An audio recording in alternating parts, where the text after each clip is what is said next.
Good morning, everybody, and welcome to Conversations with the Soul. I'm Rita Hickman, and thanks for joining me this morning. I live stream every Monday through Friday at about 8:15 or so, depending on technical difficulties. And we're talking about all sorts of great spiritual topics and healing and body, mind, and personal growth. And if you'd love to be a guest, send me a message and we'll talk and we'll see if we can figure something out, because Facebook makes it really easy to do. Good morning, Kathy. Easy to do conversations as guests on these live streams. So today's topic are the stages of being an adult. So I watched this great, actually I didn't watch, I read this great article the other day, and it was on how we look at children and we know the stages that they go through, but we don't think about the stages that adults go through. And according to this article, there were 5 of them. Now, they didn't talk about the first 2, and I haven't researched them yet, but the last 3 were these, and they really resonated with me. And if you're anything like me, then you automatically started to think about what box everybody fit into when I heard about them. So stage 3 is of being an adult, of adult development, is something that where most people are at. And it's where we identify with what we think and what we feel. So a lot of people who are authentic, or really value authenticity, to me now that's kind of a sign that this is the stage that they're in. They're in a stage of their thoughts and their feelings that they have right now is who they are, is what they're doing, is all that they are. They don't have that observer voice that we hear about in Buddhism, about where you watch what's going on. When people are in this third stage, they if they're angry, if they're hurt, if they're joyful, that's who they are, and that's all they can think about. Now, I know I've been there a lot of times in my life. I assume you have too. When our wounds come up, when I was dealing with things from my past, healing my relationship with my parents, and how angry my family would make me. Maybe when you would go for a holiday, you fall into this too. When you go for Christmas or Thanksgiving or Easter or whatever it is, when you visit, and you fall right back into those old patterns. And it's really hard not to see beyond the anger or the hurt or the frustration that you have right at that moment. And in fact, that's how a lot of arguments start, because everybody gets really trapped in the moment, in their authentic moment about what they feel and what they think. And those feelings and thoughts can be so strong, that they end up in some weird, downward spiral, hopefully with no one throwing mashed potatoes at each other. Never happened in my family. Usually it was quiet silence, and then I would go to the bathroom and cry. So that's kind of the third stage that most people are at the majority of the time, where their whole focus is, what am I thinking, what am I feeling, and this is who I am. They don't have the ability to take that step back. The fourth stage is where who we are is dependent upon what people think about us. So what does that look like? When who we are is dependent upon what other people think, it means that we're reacting to other people's thoughts, feelings, and emotions about us, or what we think they are.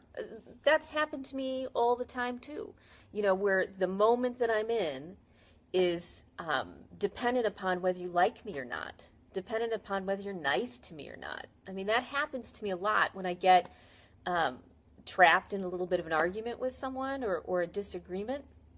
Even if the disagreement and the conflict's just inside of me, then it's, what do you think about me? And that's what I'm going to react to. That's where a lot of us are many times too. I remember I had breakfast with my family because I wanted to change this pattern of tension and stress around my family. So I started to get together with them every Sunday morning for breakfast, That's been a real trip, let me tell you. But it's been super good because it's allowed me to create new positive memories.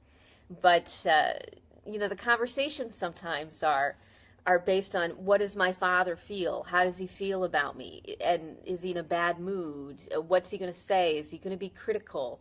And my focus and my obsession, my identity is based on what the people around me feel. And so it's a very interesting and fun dynamic, because on the one hand, I've got my dad, who's dealing with all of his own feelings, thoughts, and emotions. He's probably in stage 3. And then with my mother and my sister on the opposite sides, who love me so deeply and so dearly. So it's this whole weird conflict of, wait, you don't like me, but you do like me, and what's going on? It's very chaotic. Things like that, being stuck in those emotions, on completely reacting to everybody else's thoughts and feelings. Good morning, Mark. To everybody's thoughts and feelings about me, about how they perceive me, completely distracts, and that happens whenever we're in a group of people. Usually we've got so much going on, we get so ungrounded that everybody around us, we're like ping pong balls. This person over here, are they happy? Are they sad? What does that have to do with me? What can I do about it? How can I change it? To then, oh, they like me, I want to spend more time with them because they make me feel good about myself. So that's stage 4 of being a developed adult, where you spend the majority of your time reacting to what other people think about you, to what you perceive other people are thinking about you. So stage 3 tends to be very narcissistic. It's very much about me, and my focus is on my feelings. Stage 4 is where a lot of women are at, where it's about, what do you feel about me? Am I okay? Am I okay if you don't like me? Am I okay if you do like me? What's going on? It's a very reactionary state. Now, the 5th state, which could be called self-actualization, if you follow Maslow's hierarchy of needs, that 5th state is very Buddhist. It's very much where you spend the majority of your time knowing that you are not your thoughts, feelings, and emotions. You are not what other people think and feel about you, or what you think they think about you. You are this separate, huge entity. You are so much more than all of this stuff going on. You're so much more than how you feel, so much more than what you think.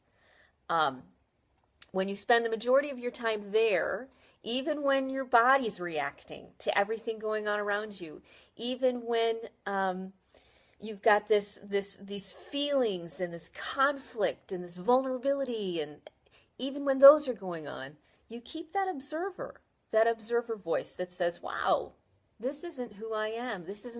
I'm so much bigger than this. I'm so much more than this. That's the 5th stage of being an adult, is when you know that you're all of these other things, that sometimes you'll go back to, childish behaviors, like when, you get together for Christmas or Thanksgiving. Sometimes you'll be super worried about what your family thinks about you, because they're your dad or your mom, or, oh no, this is happening again, I'm not good enough. And sometimes you'll remember that you're going to be all of these things. You aren't just one. You're going to change, and you're going to shift, and you're going to adapt. And the more that you remember that you are bigger than the moment, you're bigger than what you are feeling inside of yourself, you're bigger than what other people are making you feel or triggering in you, even if you just feel their energy and it's negative or positive, you're bigger than that. You're more than that. That is the 5th stage of development. And they said in this article that only about 1% of people are in this 5th stage. They also said that we all tend to over evaluate we all tend to think we're more than we are. So if we're in stage 3, we tend to think we're in stage 4. If we're in stage 4, we tend to think we're in stage 5. When we look at ourselves, we see ourselves as having it together and being on the right track. And no, I don't do that. Why would I do that? You know, we all do that. That's part of it. I've always looked at self-actualization as you care, but you don't care that you care. You know, someone once said that they thought self-actualization was when you could walk into a party naked and you didn't care that you were naked. I had a slightly different twist on this, and this article validates it, of course, because, you know, I'm always right, where you are uncomfortable. You do feel these things. You are going through this. You do react to other people's energy. You know, you do have all of your own stuff to work through. You do have that, and you don't care that you have it, because that's not all you are, because you're bigger than this. You're more than this.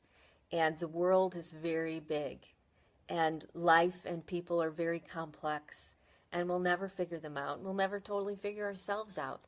You know, and that's that surrender and that letting go, and really recognizing that it's bigger than us, and I can't worry about it. That's typically my saving grace, is when things get too big for me, when they feel too much, then I remember and I tell myself, you know what, this is more complex than my little 10% of my mind can figure out. So I'm not going to worry about it, because I can't. It's going to work itself out, and it's going to be fine. So that's it for today, the 5 stages of being an adult. And if you love this, go to inspiremassage.com and sign up for our email list. If you want to be a guest, let me know, send me a message, and we'll figure something out. So really, if you want to change and transform, the best thing to do is just get exposed to new information, and that's what this is. Surround yourself by people who think differently, who think on those higher levels of existence, and that will help shape you into the person that you want to be. So I hope you have a great rest of your day, and thank you for joining me. I'll see you tomorrow. Bye.